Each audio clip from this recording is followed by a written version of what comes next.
প্রিয় দর্শক, শুভেচ্ছা জানবেন। ইনফো এক্সপ্রেস বিটিতে স্বাগত জানাই আমি মাসুদুল হাসান রনি। আপনারা জানেন, বাংলাদেশের রাজনৈতিক ইতিহাসে সংস্কারের প্রস্তাবনা এবং গণতান্ত্রিক প্রক্রিয়ার প্রশ্নে বারবার আলোচনায় উঠে এসেছে। বিশেষ করে বর্তমান রাজনৈতিক প্রেক্ষাপটে যখন দেশ একটি গুরুত্বপূর্ণ সন্ধিক্ষণে দাঁড়িয়ে আছে, তখন এই বিষয়গুলো নিয়ে আলোচনা আরও জোরদার হচ্ছে। কিন্তু প্রধান রাজনৈতিক দল বিএনপি সংস্কার প্রশ্নে যতটা সরকারকে সহযোগিতা করার কথা, তার চেয়ে বেশি তারা উদ্গ্রীব হয়ে আছে জাতীয় সংসদ নির্বাচন নিয়ে। সংস্কার প্রশ্নে বিএনপির অবস্থান কি সরকারের মুখোমুখি দাঁড় করিয়ে দিচ্ছে? এইসব বিষয়ে আজ আমরা কথা বলবো। আমার সাথে আছেন চিকিৎসক, লেখক ও রাজনৈতিক বিশ্লেষক ডাক্তার সাখাওয়াত হোসেন সায়ন্ত। আমার সাথে আছেন বরাবরের মতন সাংবাদিক কলামিস্ট মঞ্জুর এহসান চৌধুরী। আপনাদের দুজনকেই স্বাগত জানাচ্ছি। ধন্যবাদ। শুরুতে ডাক্তার সাখাওয়াত হোসেন সায়ন্ত, আপনার কাছে জানতে চাইছি, বিএনপি ন্যূনতম সংস্কার চাইছে নির্বাচনের আগে।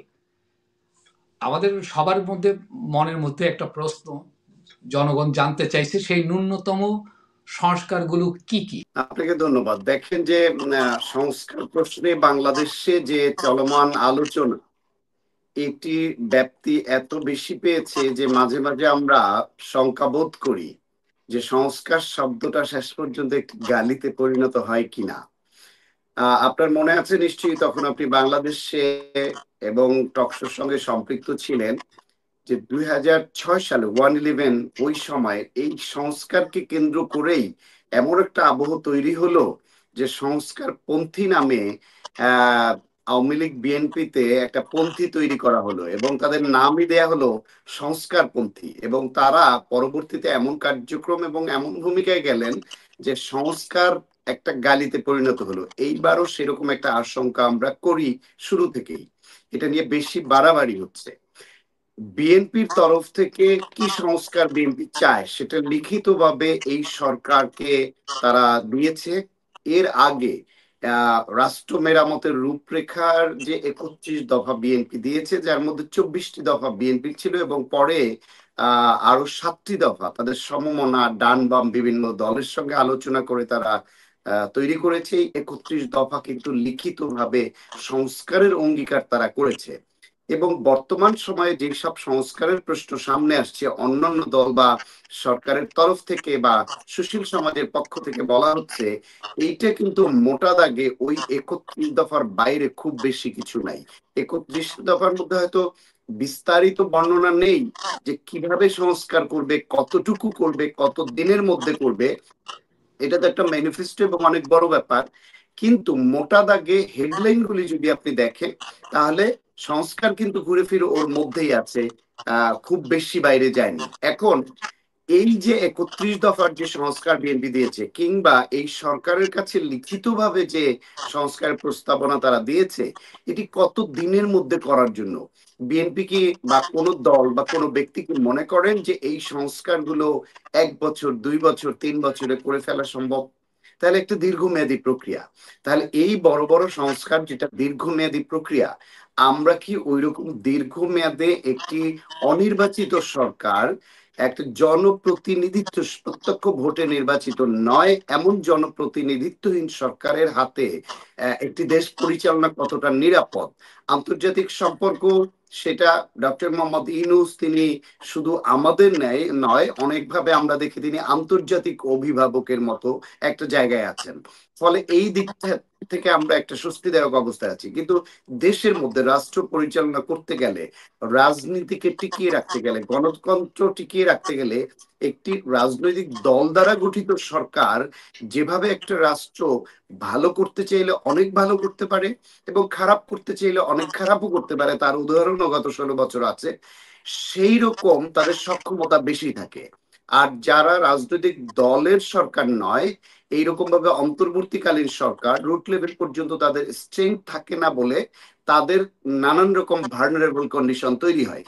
এবং অনিশ্চয়তা তৈরি হয় যে রাষ্ট্র ব্যবস্থা হঠাৎ করে কোনো হোঁচট খাবে কিনা, অন্য কারো তৃতীয় শক্তির হাতে রাষ্ট্র পরিচালনার দায়িত্ব চলে যায় কিনা, বা দেশের বাইরের শক্তিগুলো মাথাচাড়া দিয়ে উঠবে কখন এবং কখন আমরা বিপদগ্রস্ত হবে, এইসব বিষয় যুক্ত আছে বলে বিএনপি একটি বড় রাজনৈতিক দল, অতীতে তারা রাষ্ট্র পরিচালনা করবার অভিজ্ঞতায় আছে, সেই কারণে ভবিষ্যতে তারা মনে করে জনগণের সমর্থন নিয়ে রাষ্ট্র পরিচালনার দায়িত্বে তারা যাবে, সে কারণে তারা দ্রুত নির্বাচন চাচ্ছে। সেটা খুবই স্বাভাবিক। ওই জায়গায় আপনি আমি যে কেউ হইলে এইটাই চাইতাম, না, কিন্তু প্রশ্ন হচ্ছে, আপনার কাছে প্রশ্ন হচ্ছে তারা ন্যূনতম যে সংস্কার চাইছে, ৩০ দফা যে সুপারিশনামা এবং নির্বাচনী ব্যবস্থা সংস্কার যে কমিশন, তাদের যে ১৬টা অধ্যায়ে ১৫০টি যে সুপারিশ, বিএনপি অলমোস্ট ১৩০টার মতো তারা এগ্রি করেছে, বা তারপরে ব্রডশিটে সেগুলো প্রস্তাবনার তাদেরও অভিমত দিয়েছে, হ্যাঁ, সংস্কারের প্রশ্নে। তা আমাদের প্রশ্ন হচ্ছে এই যে ন্যূনতম বলতে তারা কি আসলে মিন করছেন। না, ন্যূনতম হচ্ছে কি, এটা শুরু থেকে দলের পক্ষ থেকে বলা হয়েছে যেটা, বা আমরা যেটা জানি, বা আমি ব্যক্তিগতভাবে আমি এটা মনে করি যে বাংলাদেশের মূলত সংকটটা ছিল ভোটের অধিকার এবং গণতন্ত্র কেন্দ্রিক, সুশাসন কেন্দ্রিক। সুশাসন একটি দীর্ঘমেয়াদী বিষয়, কিন্তু ভোটের অধিকার এবং গণতন্ত্রের প্রশ্নে একটি সুষ্ঠু নির্বাচন দেবার লক্ষ্যে যেই সংস্কারগুলো খুব জরুরি, ইমার্জেন্সি, যেমন ধরেন আপনি নির্বাচন কমিশন সংস্কারটা করতে হবে যাতে তারা একটি সুষ্ঠু গ্রহণযোগ্য নির্বাচন করার জন্য সক্ষমতা অর্জন করে এবং সেই রকম পজিশনে থাকে। এক, দুই হলো এই নির্বাচন করতে গেলে পুলিশ প্রশাসন, ডিসি এবং প্রশাসনের ইউএনও সহ অন্য লোকজন যাদের দরকার, পুলিশ দরকার, সেই জায়গাটা যেন ন্যূনতম সংস্কার এই পর্যায়ে আনা যায় যে এইসব পুলিশ এবং প্রশাসন দিয়ে একটি সুষ্ঠু নির্বাচন পরিচালনা করবার জন্য যেটুকু নিরপেক্ষতা ন্যূনতম দরকার সেটি যেন করা যায়। তৃতীয়ত হচ্ছে নির্বাচনের সময় যে সমস্যাটা আইন শৃঙ্খলা রক্ষা, সেটা ওই পুলিশের মধ্যে। আরেকটা হচ্ছে গিয়ে নির্বাচন এলে তখন বাংলাদেশের মতো রাষ্ট্রে মামলা মোকদ্দমার বিষয়টা বিগ ইস্যু হয়ে দাঁড়ায়। রাজনৈতিক দলের নেতাদের যাদেরকে প্রভাবশালী ক্যান্ডিডেট মনে করা হয় সরকার বিরোধী অবস্থানের, তাদেরকে নানান রকমের মামলার ফেসাদে ফেলে নির্বাচনে যাতে অযোগ্য হয় অথবা তার ক্যান্ডিডেটশিপ ক্যান্সেল হয় ঠুনকো অজুহাতে, সেই রকম পথে হাঁটবার জন্য বিচার বিভাগকে ব্যবহার করা হয়। এরকম বহু নজির অতীত আছে। সুতরাং বিচার বিভাগেও যেন সেই স্বাধীনতা থাকে, তারা যেন সরকারের হাতে ব্যবহৃত হওয়ার মতো এরকম পুতুল বিচার বিভাগ না থাকে অতীতের মতো। এরপরে হচ্ছে আপনার কালো টাকার দৌরাত্ম্য, যেটা বাংলাদেশের রাজনীতিতে দেখবেন ইউনিয়ন পরিষদের নির্বাচনে কয়েক কোটি টাকা খরচ করে একজন চেয়ারম্যান নির্বাচন করতে গেলে, সেখানে একজন এমপি নির্বাচন করতে গেলে অবস্থাটা কি হয় ভাবেন আপনি। সেইটা নির্বাচন কমিশন এবং সরকার মিলে কিভাবে এই কালো টাকার দৌরাত্ম্যটা বন্ধ করা যায়, যার ফলে একজন জনপ্রিয় একজন মানুষ, একজন নেতা, যিনি জনপ্রতিনিধি হবার যোগ্য কিন্তু তার ওই রকম টাকা ছিটানোর ক্ষমতা নাই, তিনি যেন টাকার কাছে, কালো টাকার কাছে হেরে না যান, সেই পরিবেশ তৈরি করা। এখন এই যে মোটা দাগে একটা নির্বাচনের জন্য যেটুকু বললাম, এটি হলো গণতন্ত্রের পথে উত্তরণের প্রথম শর্ত। এগুলো আর ছোটখাটো কিছু বিষয় নিশ্চয়ই আছে। এখন ধন্যবাদ। আমরা এগুলি আপনার করতে কি কাছে আসবো বছরের পর বছর লাগবে? না, আপনার কাছে আসবো। আপনি একটা গুরুত্বপূর্ণ কথা বলেছেন যে দণ্ডিত বা অপরাধ না করার পরও অনেককে গায়েবী মামলা দিয়ে নির্বাচনে অযোগ্য ঘোষণা করা হয়। এই বিষয়টা আমরা আসবো পরবর্তী কোশ্চেনে আপনার কাছে। আমি তার আগে একটু মঞ্জুর হাসান চৌধুরী আপনার কাছে জানতে চাচ্ছি, বিএনপি শীর্ষস্থানীয় অনেক নেতা ইদানিং বলছেন নির্বাচনের পর সংস্কার হবে। হ্যাঁ, তারপর তারা আমরা কিন্তু জানি ৯০-এর গণ অভ্যুত্থানের পর সংস্কারের যে সুযোগ বাংলাদেশের মানুষের সামনে এসেছিল তা ব্যর্থ হয়েছে। ৩ জোটের রূপরেখা বাস্তবায়ন হয়নি। মানুষ সেই ব্যর্থতার কথা ভুলে যায়নি, আপনি নিশ্চয়ই জানেন। তাই মানুষ চাইছে আগে সংস্কার পরে নির্বাচন। বিএনপি আগে নির্বাচন পরে সংস্কার চাইছে। প্রশ্ন হচ্ছে, অতীত ইতিহাস থেকে জনগণ কি বিএনপির এই কথার উপর আস্থা রেখে নির্বাচনে যাবে নাকি আগে সংস্কারের পথে হাঁটবে? ধন্যবাদ রনি। ডক্টর সাখাওয়াত হোসেন শান্ত ভাই, আপনাকেও ধন্যবাদ। আপনি আজকে আমাদের সঙ্গে যুক্ত হয়েছেন। একটা জিনিস এখন আমি একটু বিশ্লেষণ করে বলি আর কি। একটা রক্তক্ষয়ী গণ আন্দোলন গণ অভ্যুত্থানের মাধ্যমে আজকের এই অন্তর্বর্তীকালীন সরকার প্রতিষ্ঠিত হয়েছে।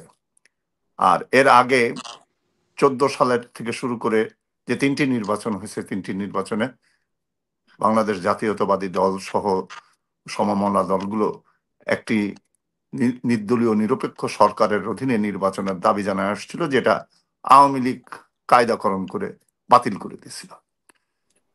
এখানে প্রশ্ন হচ্ছে যে যে গণ আন্দোলনটি সৃষ্টি হলো জুলাই অভ্যুত্থান, যাকে আমরা বলি আর কি, সেখানে তাদের 9 দফা দাবি ছিল। 9 দফা দাবির মধ্যে কিন্তু নির্বাচন সংক্রান্ত কোনো দাবি ছিল না। যদি আমরা 9 দফা দাবির দিকে তাকাই, সামগ্রিক কোটা পদ্ধতির সংস্কার বলে একটা দাবি ছিল, দ্বিতীয় দাবিটা ছিল মেধাভিত্তিক নিয়োগ নিশ্চিতকরণ, তৃতীয় দাবি ছিল কোটা আওতা হ্রাস, চতুর্থ দাবি ছিল সরকারি চাকরিতে স্বচ্ছতা জবাবদিহিতা, পঞ্চম দাবি ছিল আন্দোলনকারীদের বিরুদ্ধে মামলা প্রত্যাহার, ষষ্ঠ দাবি ছিল নিরাপত্তা বাহিনীর সহিংসতা বন্ধ, সপ্তম দাবি ছিল নিহতদের ন্যায় বিচার, অষ্টম দাবি ছিল রাজনৈতিক প্রভাবমুক্ত নিয়োগ প্রক্রিয়া, নবম দাবি ছিল শিক্ষা প্রতিষ্ঠানে স্বাধীন মত প্রকাশের অধিকার।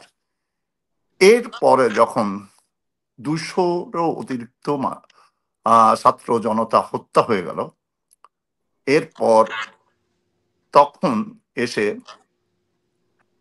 3রা অগাস্ট জাতীয় শহীদ মিনার থেকে এক দফার ঘোষণা দেওয়া হলো। তো আমাদের কথা হচ্ছে একটা জিনিসের যে এই ঘোষণাটি কোনো রাজনৈতিক, তখন কিন্তু এটা কোনো রাজনৈতিক প্ল্যাটফর্ম ছিল না, একটা অরাজনৈতিক প্ল্যাটফর্মের সব রাজনৈতিক দলেরই পার্টিসিপেটিং ছিল সেখানে।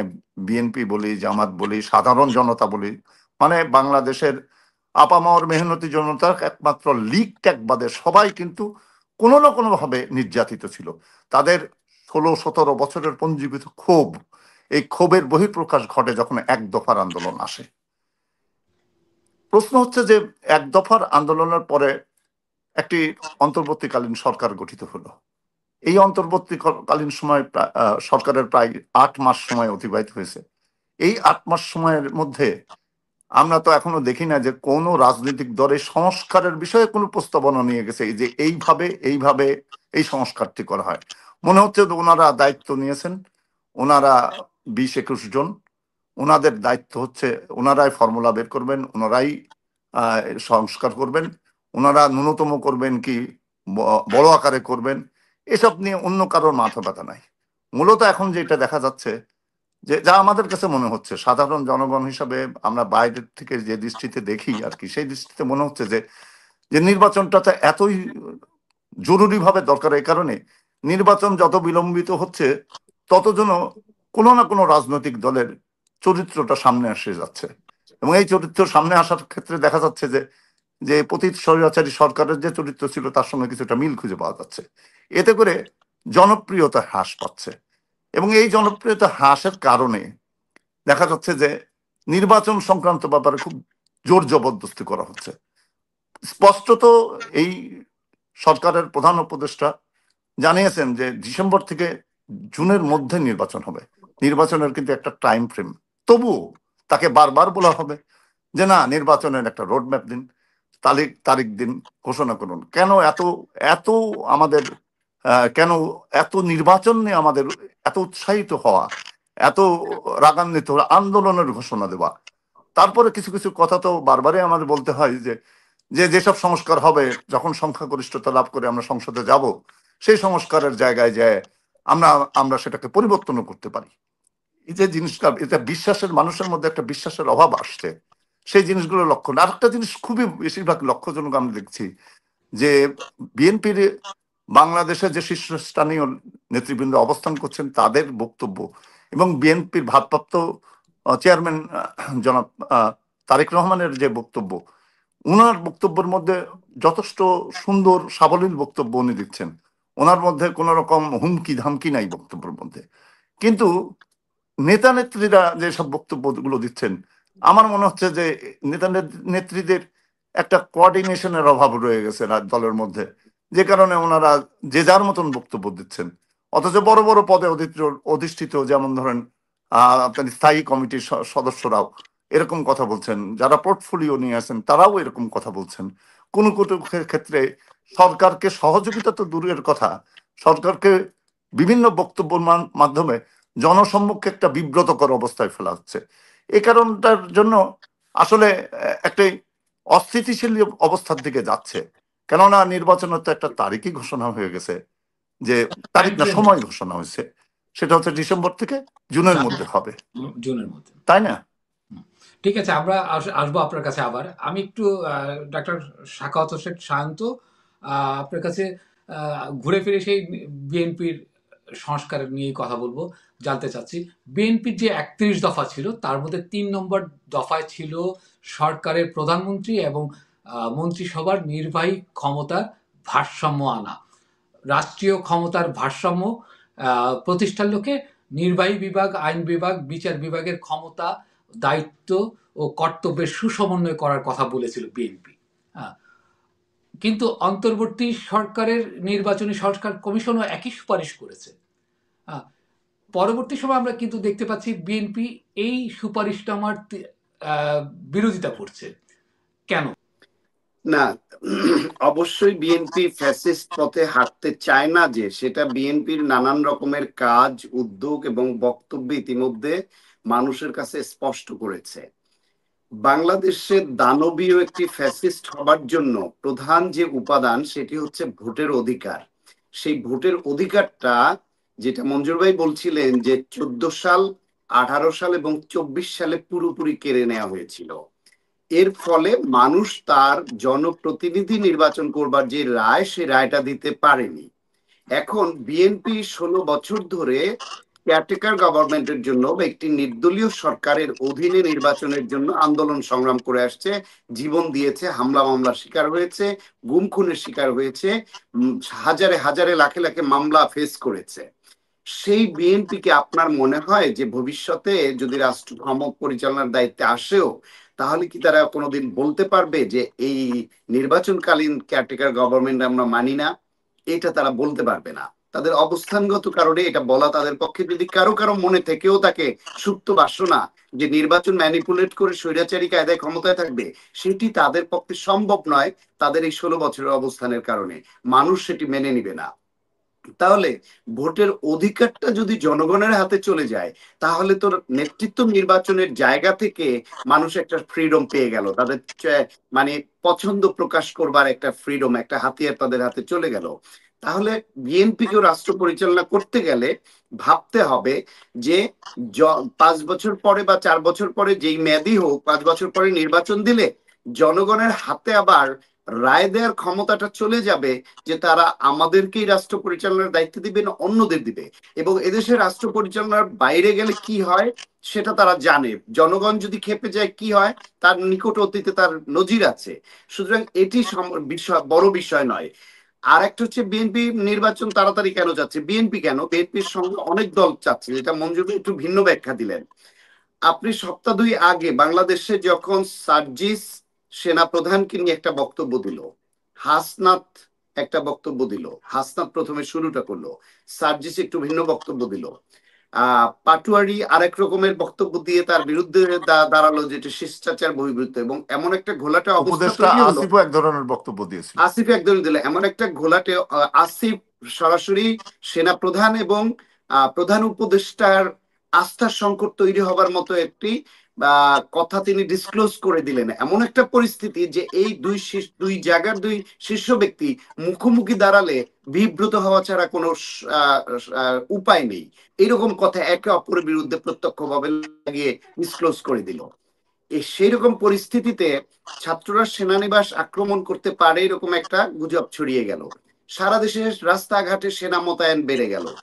তখন এইরকম একটা গুঞ্জন দেশে বিদেশে বাংলাদেশের রাজনীতি নিয়ে যারা ভাবেন আসলো, যে সেনাবাহিনী ক্ষমতা নিয়ে নেয় কিনা, বা এই সংঘর্ষ বাদে কিনা, গৃহযুদ্ধ হয় কিনা, এরকম পরিস্থিতি হয়েছিল কিনা, এবং আপনারা উৎকণ্ঠিত হয়েছিলেন কিনা, আমার মঞ্জুর ভাই উৎকণ্ঠিত হয়েছিলেন কিনা। কিন্তু আলহামদুলিল্লাহ তেমন কিছু ঘটে নাই। বাংলাদেশের রাজনীতি এতটা মোস্ট আনপ্রেডিক্টেবল যে যে কোনো সময় যে কোনো কিছু ঘটতে পারে। বিএনপি একটি বৃহত্তম রাজনৈতিক দল হিসেবে পুরনো দল হিসেবে তারা চায় না বাংলাদেশে এই দীর্ঘমেয়াদী অনির্বাচিত সরকারের সুযোগ নিয়ে কোনো আনপ্রেডিক্টেবল কোনো কন্ডিশন তৈরি হোক, যাতে ক্ষমতা আবার গণতন্ত্রের পথে উত্তরণের পরিবর্তে ক্ষমতা অন্য কারো হাতে চলে যায়। এক। আমার একদম দুই হলো, আমি শেষ করি একটু সংক্ষেপে। দুই হলো, এইখানে যদি কারো কোনো এমন ইন্টেনশন থাকে যে বিএনপি খারাপ, তাদের হিউমিলেট করে, তাদের বিরুদ্ধে সংবাদ অতিরঞ্জিত করে প্রকাশ করে, তাদেরকে এমন ভাবে পচাতে হবে যাতে সেই সুযোগে বিএনপি অজনপ্রিয় হয় এবং অন্য কোনো পক্ষ একটু স্ট্যাবল হয় বা জনপ্রিয় হয়ে ওঠে। টার্গেট হচ্ছে বিএনপি কে কি করে সাপ্রেস করা যায়। সেরকম লক্ষণ যে কোথাও কোথাও নেই এমন নয়। এবং এটাও সত্য যে বলছেন যে বিএনপি ইঙ্গিত করে যে বিএনপি চায় কত দ্রুত ক্ষমতায় আসতে পারে, দেরি হলে অজনপ্রিয় হয়ে যাবে। আপনি কি মনে করেন বাংলাদেশের বাস্তবতায় কোন রাজনৈতিক শক্তি এখন মাঠে আছে যারা নির্বাচন বিলম্বিত হলে বিএনপির জনপ্রিয়তা কমিয়ে তারা রাষ্ট্র পরিচালনার দায়িত্বে যাবার মতো সক্ষমতা রাখে? তাদের মন্ত্রী পরিষদ ভেবে দেখেন, তাদের রাষ্ট্র পরিচালনার অভিজ্ঞতা ভেবে দেখেন, সক্ষমতা ভেবে দেখেন, তাদের রাজনীতি ভেবে দেখেন। সেটা কি জামাত ইসলাম? এদেশের মানুষ কি জামাত ইসলামকে ক্ষমতায় আনার জন্য মুখে আছে, বা 1 বছর 2 বছর নির্বাচন দেরি হলে জনপ্রিয় হয়ে যাবে, এটা কি আপনি মনে করেন? নতুন যে ছাত্র সংগঠন হয়েছে তরুণদের দ্বারা, আপনি কি মনে করেন তাদের যোগ্যতা, অভিজ্ঞতা, পজিশন বা তারা নিজেরাই মনে করে যে নির্বাচন দিয়ে রাষ্ট্র পরিচালনা ক্ষমতায় চলে আসবে? সুতরাং বিএনপির এমন ভয় পাবার কোনো কারণ নেই। বলছে যে এই জন্য কি রেক্টিফাইড আওয়ামী লীগের কথা বলা হচ্ছে, যারা না, একটি এই দল আসুক প্রসঙ্গে যাতে একটা আমরা আসবো, শক্তিশালী। এই প্রসঙ্গে আসবো একটু। আমি বলছি এটা প্রশ্ন স্পেসিফিক, করলে বলবো রেটিফাইড আওয়ামী লীগের কথা কারা বলছে, কেন বলছে। আচ্ছা স্পেসিফিক কিন্তু আমি জানতে চেয়েছিলাম, আপনি একটু 30 সেকেন্ডে বলেন। আপনাদের 31 দফার 3 দফায় ছিল, 3 নম্বর দফায় ছিল আপনারা প্রধানমন্ত্রীর ক্ষমতা হ্রাস করবেন, কিন্তু এখন কেন সেটা আপনারা সরে আসছেন? আমি একটু যুক্ত করে দিই, এর সঙ্গে যুক্ত করে দিই যে দ্বিকক্ষ বিশিষ্ট পার্লামেন্টের কথা বলা হয়েছিল। তো সেখানে আপনাদের যে প্রস্তাবনা আছে সেখানে বলা হচ্ছে যে আপনারা পার্সেন্টেজের ভিত্তিতে উচ্চ কক্ষ পার্লামেন্টের তৈরি করতে চান। তো এটা হলে কি সেখানে ডেমোক্রেসি আসছে? যেমন ধরেন 200 আসনে জিতলেন নেক্সট ইলেকশনে, তখন এই নেক্সট ইলেকশনে 200 আসন মানে হচ্ছে তৃতীয়াংশ 66টা আসন আপনার উচ্চ কক্ষে চাচ্ছেন, কিন্তু দেখা যাচ্ছে আপনাদের ভোট পার্সেন্টেজে আপনাদের আছে 45% বা 46% ভোট পাইছেন, তার অনুযায়ী আপনারা 46টি আসন পাইতে পারেন উচ্চ কক্ষে। তো সেই জায়গায় আপনাদের দ্বিমতের কারণটা কি? না, পার্সেন্টেজের ভিত্তিতে করা তো গণতন্ত্র। আপনি কি মনে করেন না যে একটি গণতান্ত্রিক দেশে ওটাও তো পার্সেন্টেজ বেসিস, সেটা তো ভোট রেশিওর পার্সেন্টেজ। যেখানে যে দলটি ক্ষমতা গেছে সেই দলটি যদি 46% ভোট পায়, তাহলে 100 জনের যে উচ্চ কক্ষ তৈরি হওয়ার কথা, সেখানে তো 100-র মধ্যে 46টি সিটি উচ্চ কক্ষে বিএনপি পাওয়ার কথা। তো সেখানে আপনারা 200 আসনে যখন সরকার গঠন করতেছেন, সেই 200 আসনে 66 আসনের দাবি করেছেন, সেটা নিয়ে কি তাহলে কি জবাবদিহিতার জায়গাটা ঠিক থাকছে? এটাই আমার প্রশ্নটা। না, দেখেন, দ্বিকক্ষ বিশিষ্ট পার্লামেন্টের কনসেপ্টটাই বাংলাদেশে নতুন। সেটা নিয়ে আলাপ আলোচনা হবে। আপনি যেরকম প্রশ্ন তুলেছেন, অন্যরা তাদের মত দিয়েছে, বিএনপি তাদের মত দিয়েছে, এটা নিয়ে ডিবেট হবে, মানুষের জন্য উন্মুক্ত হবে আলোচনা। মানুষ কি চায় সে পালস বুঝে যখন আইন প্রণয়ন হবে তখন সেটা। এখন বিএনপি তো ধরেন এই দেশে এই যে ভোটের রেশিও অনুসারে যে একটা সরকার গঠন অথবা পার্লামেন্টারি আসন, আপনার যেই দল নির্বাচিত এতদিন ধরে প্রচলিত যেটা আছে সেটা নিয়েও তো নানান রকম আলোচনা আছে, প্রশ্ন আছে। ফলে এইরকম বড় দাগের যে বিষয়গুলি, এগুলা ব্যাপক চিন্তা ভাবনা করে আইনগত দিক দেখে 10 বছর 20 বছর 50 বছরকে সামনে রেখে যে ইমপ্লিমেন্টেশনটা করলে আবার আমাদের ব্যাক করতে হবে কিনা সেসব ভেবে এগুলি করতে হবে। কিন্তু সংস্কারের বিষয়ে যে বড় বড় জিনিসগুলো এগুলো আলোচনা হচ্ছে, তার থেকে বড় কথা হচ্ছে আপনি ধরেন সংস্কার করলেন, অনেক সংস্কার করে অনেক কিছু করে এই সরকার করলো, কিন্তু এই সরকার সংস্কার করলো, পরবর্তীতে যারা নির্বাচিত হয়ে আসবে জাতীয় সংসদে এটা তাদের পাশ করতে হবে, এটা অনুমোদন দিতেই হবে। তো তাদের সঙ্গে যারা আপকামিং যেসব দল ক্ষমতায় আসার সম্ভাবনা আছে তাদের সঙ্গে সমঝোতার একটা প্রশ্ন এই সরকারের আছে, সেটা করতে হবে। এক। দুই হলো, আপনি অনেক সংস্কার করলেন, সংস্কার করার পরে সেই সংস্কার ক্ষমতা এসে মানলো না, তখন কি করবেন? বাংলাদেশে বেশিরভাগ সময় দেখা যায় কাগজে আইন আছে, কেতাবে আছে, কিন্তু সেটার ইমপ্লিমেন্টেশন নাই। ধরেন শেখ হাসিনা এই সংবিধানকে কাটাছেঁড়া করে জঘন্য পর্যায়ে নেওয়ার পরেও যেটুকু সংবিধানে ছিল সেটুকু যদি মানতো, তাহলে কি এই 16 বছর একটা দানবীয় ফ্যাসিবাদ কায়েম করতে পারতো তারা? সংবিধানে কিংবা নির্বাচনী আইনে বা বাংলাদেশের কোথাও কি এটা লেখা আছে যে রাতে ভোট করা যাবে? তারা রাতে ভোট করে ফেলেছে। কোথাও কি আছে যে 153 জন বা 54 জন বিনা প্রতিদ্বন্দ্বিতায় নির্বাচিত হয়ে যাবে এবং জনপ্রতিনিধিত্বহীন অটো সরকাররা দেশ চালাবে? তারা তো সেটা করে ফেলেছে।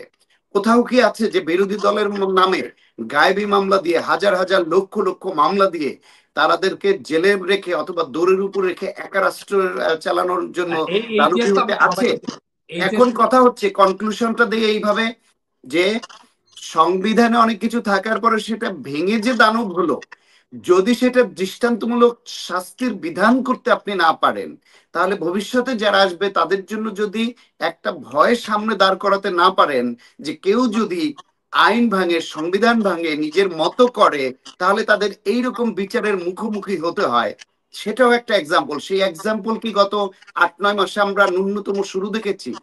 ফলে আপনি শুধু সংস্কার সংস্কার করে এই যে ওয়াজ করছেন, এবং এই ওয়াজ অনুসারে যদি আপনি ইমপ্লিমেন্টেশনের দিকে যান যে এটা আমি কাগজে কলমে করব, সেই সংস্কার ভবিষ্যতে যদি কেউ না মানে, তাহলে কি হবে?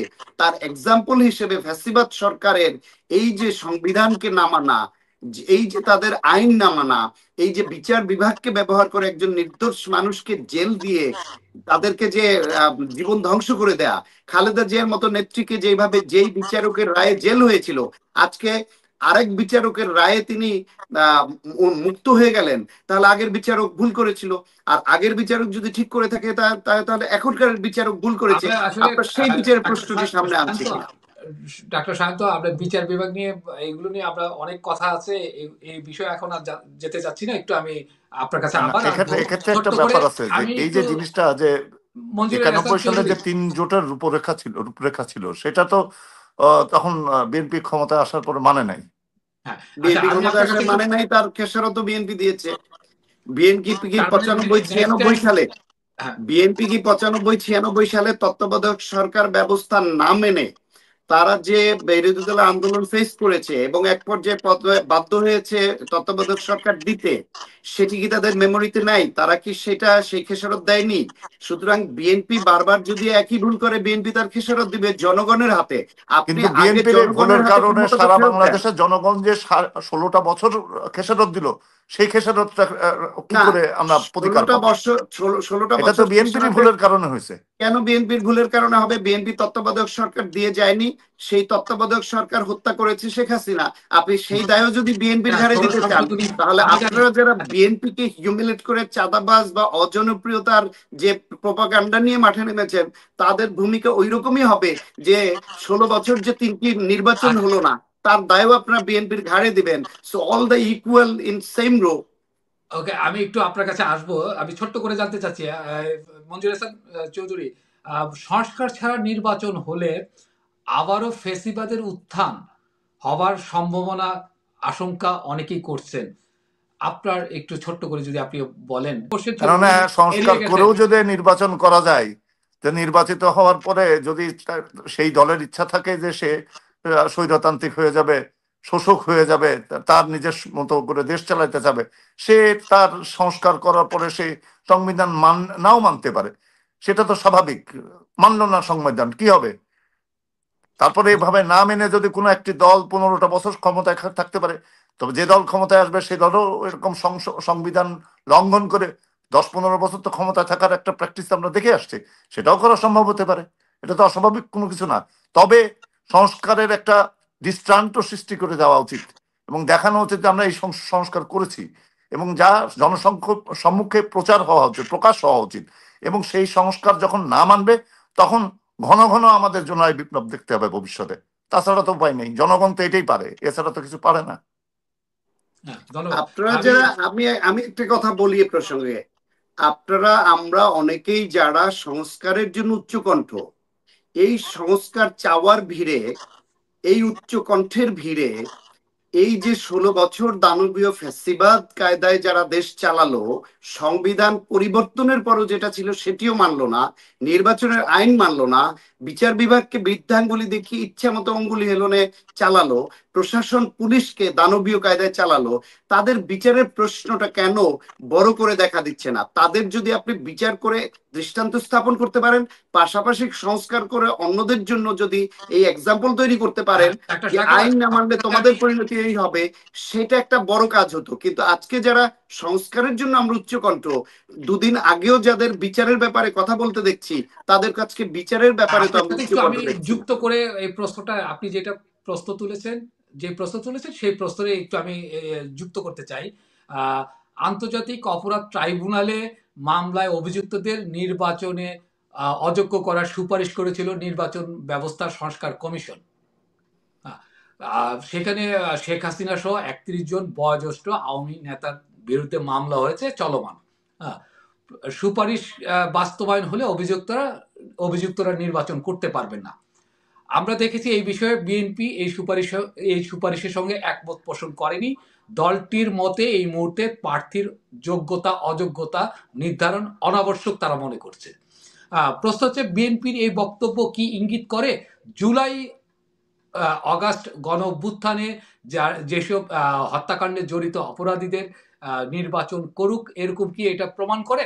বিএনপি শুরু থেকে আওয়ামী লীগ নিষিদ্ধ করার নির্বাহী দেশের নিষিদ্ধের যে বিরোধিতাটা করেছে, তারা কিন্তু এটাকে একটা ভুল ব্যাখ্যা দেয়া হয়েছে। বিএনপি আওয়ামী লীগ নিষিদ্ধ চায় না। বিএনপি বলেছে নির্বাহী আদেশে এইভাবে কোন রাজনৈতিক দলকে নিষিদ্ধের প্রক্রিয়াটা যথাযথ নয়, তাহলে ভবিষ্যতেও যে কোনো সরকার বা যে কোনো ক্ষমতায় থাকা গ্রুপ এই উদাহরণকে কাজে লাগিয়ে যে কোনো দলকে নিষিদ্ধ করে দিতে পারে যে কোনো পরিস্থিতিতে। সুতরাং এটা একটা আইনি প্রক্রিয়া, একটা বিচারিক প্রক্রিয়ার মাধ্যমে যেতে হবে।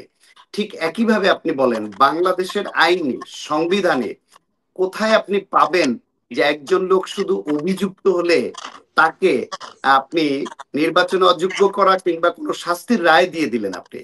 আপনি তো সে যদি পরে নির্দোষ প্রমাণিত হয় তাহলে কি করবেন? সেই রকম প্রশ্নগুলো অমীমাংসিত আছে, সেটা মীমাংসা হোক। আজকে আপনি জুলাই গণ অভ্যুত্থানের পরে আপনি কাঁচা ভাবে আওয়ামী লীগকে নিষিদ্ধর দিকে যাবেন, কিংবা আওয়ামী লীগের যারা অভিযুক্ত তাদের প্রার্থী না করার দিকে আপনি যাবেন, তাহলে ভবিষ্যতে আবার ক্ষমতায় যারা আসবে তারা যদি আবার একই উদাহরণ ব্যবহার করে অন্য কোনো অজুহাতে অতীতের কোনো গণ হত্যা, অতীতের কোনো যুদ্ধ অপরাধ কিংবা বিভিন্ন সময়ের এরকম লোক হত্যা করা হয়েছে সেগুলাকে সামনে এনে এটা এই ধন্যবাদ, প্রক্রিয়ায় আপনার কি বুঝতে পেরেছি। করবেন? আসলে এটা ফলে এইটা এমন যেন না হয় যেটা বৈষম্যমূলক হয়। একটা ইউনিফর্ম একটা আইন প্রণয়ন করে সবার বেলায় যাতে ইমপ্লিমেন্টেশন সমানভাবে হয়, না, সেইভাবে পারলে এক্ষেত্রে ধন্যবাদ। আওয়ামী আমি লীগের মঞ্জুর হাসান চৌধুরী, আপনার কাছে ক্যান্ডিডেট 300 আসনের ক্যান্ডিডেট নেওয়ার মতন অবস্থা নাই এখন দেশে, এবং ক্যান্ডিডেট দিলেও তারা নির্বাচন করতে পারবে না। এই না, জিনিসটা আপনি এরকম আপনি হতে ভুল পারে। ধারণা করছেন, আপনি ভুল ধারণা করছেন। আমি বলে দেই, বাংলাদেশে আওয়ামী লীগ 16 বছরে যে পরিমাণ টাকার মালিক হয়েছে, অবৈধ টাকার মালিক হয়েছে, এবং তাদের পোষ্য গুন্ডা কর্মী বাহিনী যে পরিমাণ আছে, তাদেরকে নির্বাচনের তফসিল ঘোষণার পরে মাঠে তারা ওই কালো টাকার দৌরাত্ম এবং তাদের এই মাসলমান যখন নামিয়ে দিবে, পার্শ্ববর্তী দেশের সহযোগিতা তারা পাবে, এবং তখন আপনি তাদেরকে ঠেকাতে পারবেন, এই নিশ্চয়তা এই সরকার দিতে পারবে এটা আমার মনে হয় না। কারণ তাদের হাতে প্রচুর কালো টাকা, প্রচুর অবৈধ অস্ত্র, এবং তাদের এরকম পোষ্য যে গুন্ডা বাহিনী তার সংখ্যাও কম নয়। তাদের দলীয় সমর্থক যে একেবারে দানবীয় হওয়ার পর আওয়ামী লীগ বিএনপি দুইটা দলের আমরা জানি দেশে এই দুই দলেরই মেজরিটি সমর্থক কর্মী ধন্যবাদ। বাহিনী। আসলে আমাদের সুতরাং সময় এত ছোট সংক্ষিপ্ত, করে কারণে ভাবার কারণ নাই। যদি ডাক্তার আওয়ামী সাকা লীগকে খান, ঠেকাতে হয় সব দলের প্রথমে একমত হতে হবে এই দলের নিবন্ধন বাতিলের উদ্যোগ নিতে পারে কিনা, তারপরে নিষিদ্ধ বা অন্য কিছু পরে ভাববেন। যদি সব রাজনৈতিক দল এবং সরকার বসে তাদের নিবন্ধন বাতিলের উদ্যোগটা নিতে একমত হতে পারে, সেটা হবে বড় অর্জন। সেটি নিয়ে কথা হচ্ছে না, সেটি নিয়ে আলোচনা হচ্ছে না। এমন সব বিষয় সামনে আনা হচ্ছে যেটা সম্ভব করতে গেলে দ্বিমতের বা বিভিন্ন ওই স্টেক হোল্ডারদের দূরত্ব আরো বাড়ে। বরং এমন কিছু বিষয় সামনে আনা উচিত, যেমন আপনার নিবন্ধন বাতিলের মতো বিষয়, কিংবা কি করলে এই দানবরা ইলেকশন করতে পারবে না, ইউনিফাইড একটা এই বিষয়টা ফর্মুলা আপনারা কেন যেটা তুলছেন? সবাই মানে। আপনারা কেন তুলছেন না এই বিষয়টা? আপনারা কেন উত্থাপন করছেন না?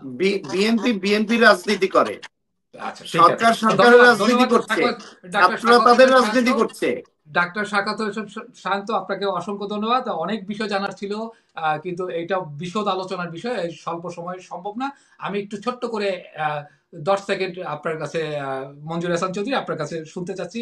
সংস্কার নির্বাচন ইস্যুতে বিএনপিকে নিয়ে বিভ্রান্ত ছড়ানো হচ্ছে। প্রশ্ন হচ্ছে, বিএনপিকে নিয়ে বিভ্রান্তিটা ছড়াচ্ছে কারা? বিএনপিকে নিয়ে কেউই বিভ্রান্ত সরাচ্ছে না, কোনো সংঘবদ্ধ রাজনৈতিক দল বা সংগঠন সরাচ্ছে না। লক্ষ্য করা যাচ্ছে যে পতিত স্বৈরাচার শেখ হাসিনা বিএনপির বিরুদ্ধে কিছুই বলে না, যা বলে সে প্রফেসর ইউনিসের বিরুদ্ধে বলে, বিএনপির কোনো কথাই বলে না। বলে যেটা বলে জামাত শিবিরের বিরুদ্ধে বলে। কেন যে উনি বিএনপির বিরুদ্ধে কিছু বলে না, এটা তো আমিও বুঝি না। তা বিএনপির বিরুদ্ধে কে সরাচ্ছে? যেসব ঘটনাগুলো ঘটছে বিভিন্ন জেলায়, উপজেলায়, গ্রামে গঞ্জে, সেই সব ঘটনার বিচারও কিন্তু বিএনপি করছে। তাদের প্রায় ৩,৫০০-এর উপরে কর্মী নেতা কর্মীদের বহিষ্কার করা হয়েছে। শাস্তিমূলক বহিষ্কার করা হয়েছে। তো সুতরাং তো সেখানেই প্রমাণিত হয় যে কোথায় বিতর্কিত হচ্ছে বিএনপি। বিএনপি নিজের দ্বারা নিজেই বিতর্কিত হচ্ছে। ধন্যবাদ আপনাদের দুজনকে আজকে আলোচনায় অংশগ্রহণ করার জন্য, অসংখ্য ধন্যবাদ। প্রিয় দর্শক, অনুষ্ঠানের শেষ পর্যায়ে আমরা চলে এসেছি। বিদায়ের আগে একটি কথা বলতে চাই। জুলাই আগস্ট গণ অভ্যুত্থানের পর জনগণের যে প্রত্যাশিত সংস্কার ও রাষ্ট্র পুনর্গঠনে রাজনৈতিক দলগুলোর ঐক্যমত জরুরি। এর একই সাথে ন্যূনতম সংস্কার শেষে দ্রুত সময়ে সরকারকে নির্বাচন দিতে হবে, এটাই জনগণ প্রত্যাশা করে।